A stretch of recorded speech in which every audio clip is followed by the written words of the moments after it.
Today's video is going to be a joint review of the Console Wars documentary that is airing today on CBS All Access, as well as a review of Console Wars, the book, written by Blake J. Harris. Both are really one and the same, I guess, in the sense that the book tells a much broader, deeper story of what's going on in the console wars back with Sega versus Nintendo, as where the documentary is a significantly more abridged version of that with a lot more flair and fun, interactive cutscenes and that sort of thing. I definitely like the book a lot better. It was just dumb luck that I actually finished the book a couple days ago. Just dumb luck that this documentary was coming out, and I was like, "Oh, good! I could just move right into it." So I have probably one of the more unique perspectives that I've watched and read the book almost back to back. The book is, I think, a much more encompassing tale, and it follows the president and CEO of Sega America, a guy named Tom Kalinske. He got his claim to fame from Mattel and working with Flintstones vitamins, and he was the somewhat creator of He-Man. He's got a very long resume of making really good ideas.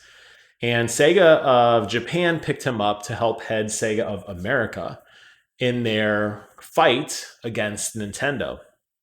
And this really does talk about the whole history between Nintendo of America and Sega of America fighting with really the Genesis versus the regular Nintendo, and then kind of how that spilled into future generations.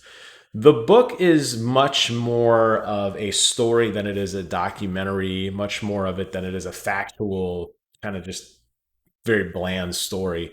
Blake J. Harris did a really good job of injecting personality into all his characters. He interviewed over 200 people when creating this book, so he got a really good sense of people's personalities, and he injected a very detailed story into it.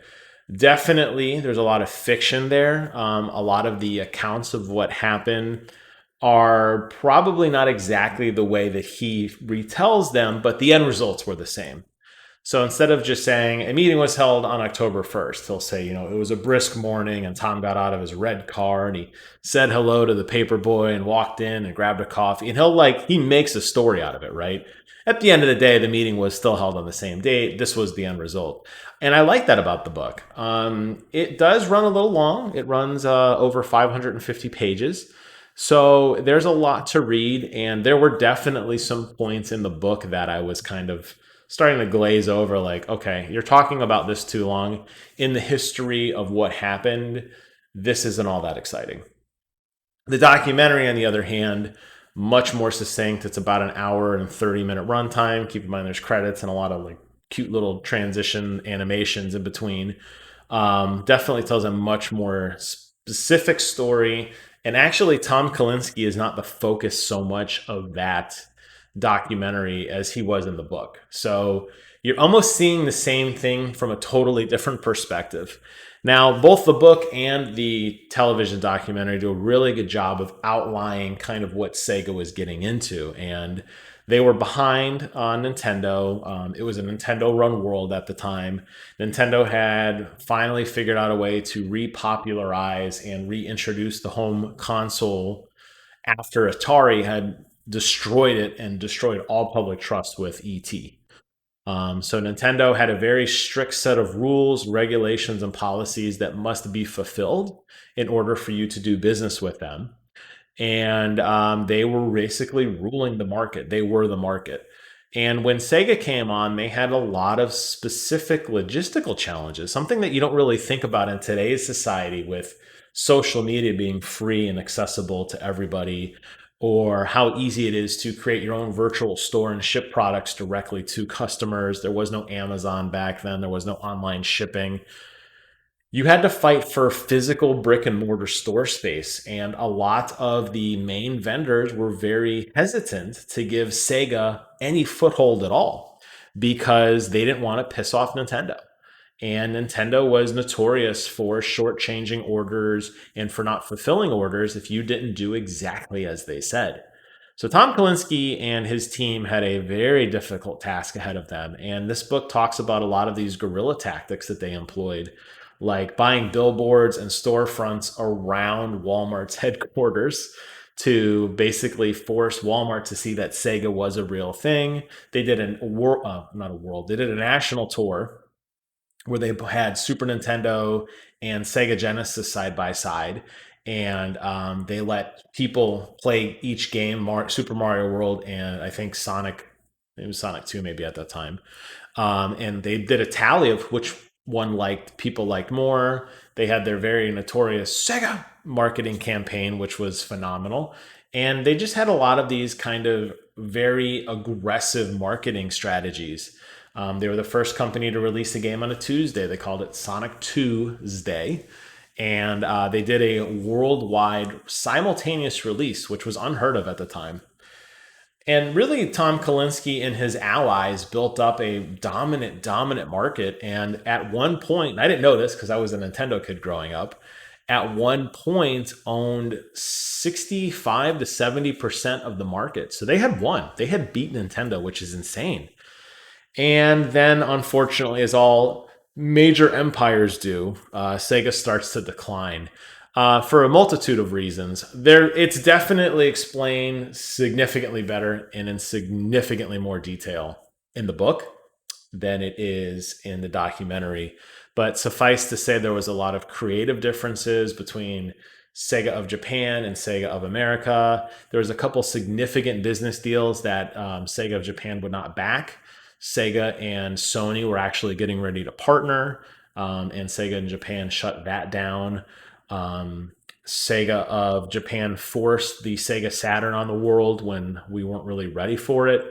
And Sega lost that E3 when, if you've probably seen this very infamous campaign that Sony did when they released the PlayStation, Steve Race, who was actually a former Sega employee, now working for Sony, got up and he just read the price, $299, and walked off stage after Sega had just announced the $399 Saturn.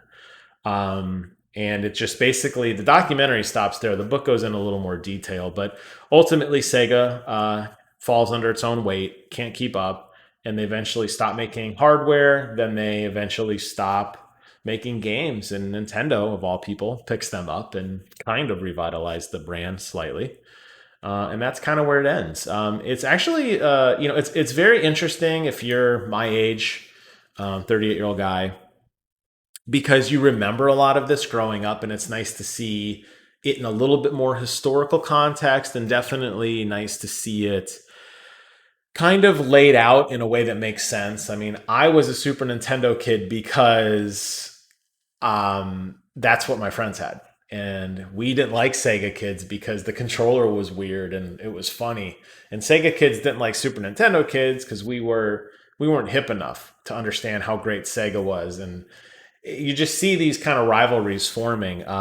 It was interesting to kind of take a step back and kind of see it from a more historically accurate perspective, even though, as I mentioned, the book does take some liberties with more of a storytelling approach, but the main beats are definitely there. All in all, I have to say these were both phenomenal. I love them. I would love to see this continue past Sega Saturn.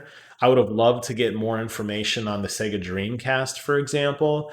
There was definitely a lot of news towards the end of both documentary and book about the Sony PlayStation, but I would have loved to see more of that. They weren't really talked about too much. And now, knowing what we know now, seeing that Sony is, really a juggernaut at this point, and how great this is. Microsoft just buys Bethesda and totally changes the landscape again. I would have loved to see more of that. This really focused in the early 90s. I'd like to see like Console Wars 2 or Console Wars 3. I'd like to see Sony and Microsoft's early eras of fighting it out. I think that would be an interesting tale. And even modern day, I would think it'd be interesting to kind of see what's going on right now, because I think there's a lot to talk about. I understand that some of the stuff is kind of NDA and private right now, but we can look back at decisions that were made 30 years ago, 20 years ago, and go, oh, that was interesting. And we have the gift of hindsight, obviously. So highly recommend both the book and the documentary. I think if you're a super fan, definitely check out both, because they both give you somewhat of a different narrative. Obviously, if you're short on time and you don't like to read, like me, I'm not a big reader, Documentary will probably get you enough what you need to know, but if you really want to know the deep down nitty gritty details, check out the book. Do yourself a favor. I think you're going to enjoy it. That's all I got for this video. Leave a comment below. Let me know your thoughts on the Console Wars book or the CBS All Access documentary. Hope you guys enjoyed this video. Take care of yourselves. And until next time, I will see you guys on the other side.